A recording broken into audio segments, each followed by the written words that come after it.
अस्सलाम वालेकुम, welcome back to my channel, welcome back to another vlog. कैसे हैं आप सब लोग? आई होप सब ठीक होंगे।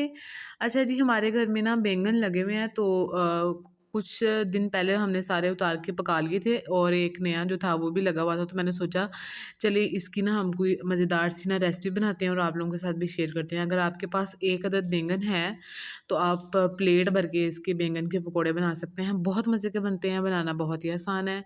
अच्छी तरह से एक अदद बैंगन लेना है, उसको अच्छी से वॉश करके कटर की मदद से इसके स्लाइसेस जो है ना वो काट लेने हैं, ठीक है? जो ना ज़्यादा मोटे काटने हैं और ना ही ज़्यादा बारीक। जिस तरह मैं काट रही हूँ ना, इस तरह कटर की मदद से ईज़िली जो है ना वो हमने काट लेने हैं। और उसके बाद जो है ना बस आपने एहतियात करना है कटर से, मतलब हाथ पे भी लग सकता है। जो मेरे जो है ना वो काफ़ी दफ़ा लग चुका है।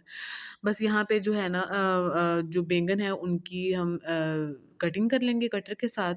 और एक अदद बैंगन था और प्लेट भर के मैंने उसके ना पकौड़े बना लिए और इतने मज़े के बने। आई होप कि आप लोग जब इसको बनाएँगे आपको भी मज़ा आएगा। जो बैंगन है उनको कटिंग करके साइड पे रख देना है और दूसरी प्लेट के अंदर हमने 1 घूँट जो है वो पानी शामिल करना है। पानी शामिल करने के बाद 2 चुटकी के करीब जो है हमने इसके अंदर सूखा धनिया और अपने टेस्ट के मुताबिक पिसी हुई लाल मिर्च और नमक शामिल करना है। आप ये सारी चीज़ें कम या ज़्यादा कर सकते हैं, ठीक है? उसके बाद हमने इन तीनों तीनों चीज़ों को मिक्स करना है। मिक्स करने के बाद एक-एक जो बैंगन का स्लाइस है वो पकड़ के इसके अंदर जो है ना वो मिक्स करते जाना है।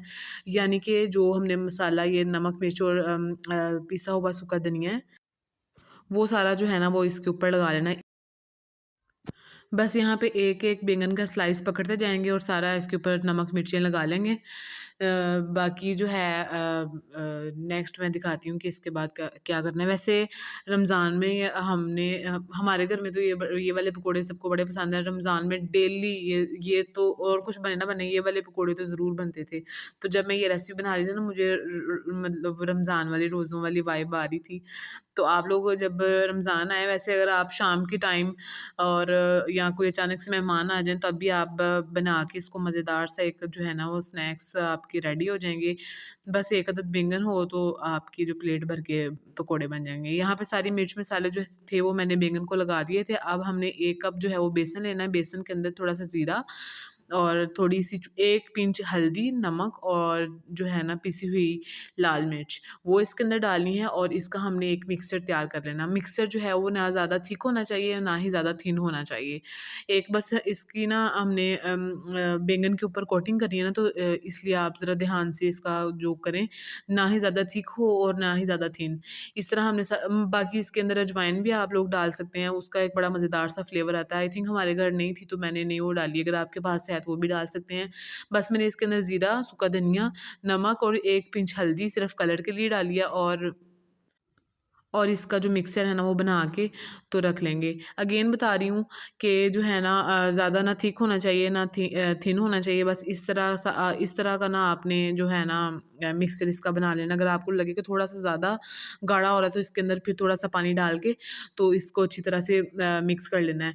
वैसे ना चम्मच से मैंने हर वीडियो में बताया हुआ, चम्मच से मेरे से नहीं अच्छी मिक्सिंग होती। फ़ॉर्क से ना इसमें कोई लम्स वगैरह, गुठलियाँ वगैरह नहीं रहती। दूसरी साइड पे ये सारा प्रोसीजर करके हमने रख लेना है और दूसरी साइड पे हमने चूल्हे के ऊपर कढ़ाई रखनी है। और आप लोग एक बात का ख़्याल रखा करें कि कोई भी चीज़ डीप फ्राई करते हैं तो उसको कुकिंग ऑयल में मत किया करें, घी में फ्राई किया करें, ठीक है? क्योंकि कुकिंग ऑयल की एक अपनी स्मेल होती है, जो जिस तरह हम ये चीज़ें वगैरह डीप फ्राई कर लेंगे ना तो वो स्मेल नहीं जाती।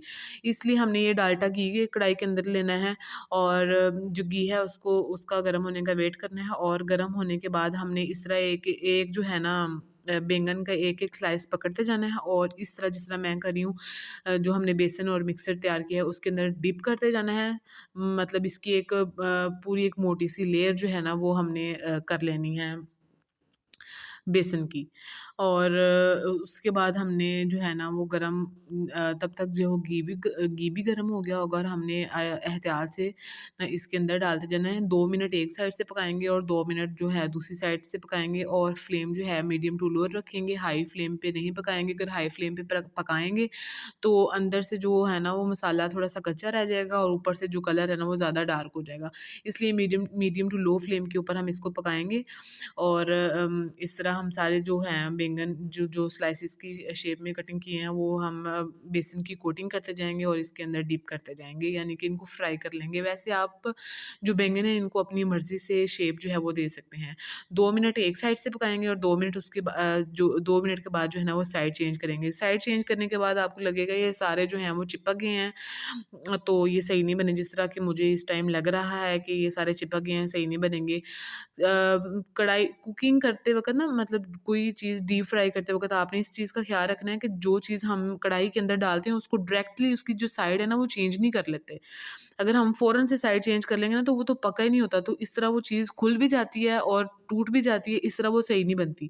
इसलिए जो चीज़ हम इसके अंदर डालते हैं कढ़ाई के अंदर, तो उसको एक प्रॉपर टाइम देते हैं। यानी कि 1-2 मिनट के लिए इसको टाइम देते हैं ताकि अच्छी तरह से पक जाए और फिर हम इसकी जो है ना वो साइड चेंज करते हैं। यहाँ पे मैंने साइड चेंज कर ली है, दूसरी साइड से भी इसको 2 मिनट के लिए पकाऊँगी और इस तरह से ना जो बाकी सारी बैंगन जिनके वो, यानी कि जो मैंने कटिंग की हुई है, उनको भी इस तरह से हम डीप फ्राई कर लेंगे। पहले हम इसको एक स्ट्रेनर में डाल के अच्छी तरह से इसका जो घी है वो निकाल लेंगे और दूसरी साइड पे एक बाउल के अंदर टिश्यू पेपर रख लेंगे और डायरेक्ट प्लेट में नहीं डालेंगे।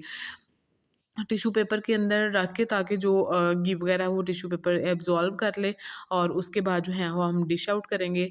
यहाँ पे जो है ना वो हमारे मज़ेदार से जो बैंगन के पकोड़े हैं वो तैयार हैं। अब हम इसकी प्लेट जो है वो तैयार करते हैं। आप वाइट सॉस, मायोनीज़, केचअप जिसके साथ या ग्रीन चटनी के साथ भी इसको खा सकते हैं। बहुत मज़े के बनते हैं। और वीडियो देखने के दौरान अगर आप चैनल पर न्यू हैं तो चैनल को काइंडली सब्सक्राइब कर लें, साथ में लगे हुए बेल आइकन को ज़रूर प्रेस कर लें ताकि मेरी हर नई आने वाली वीडियो का नोटिफिकेशन आपको मिलता रहे।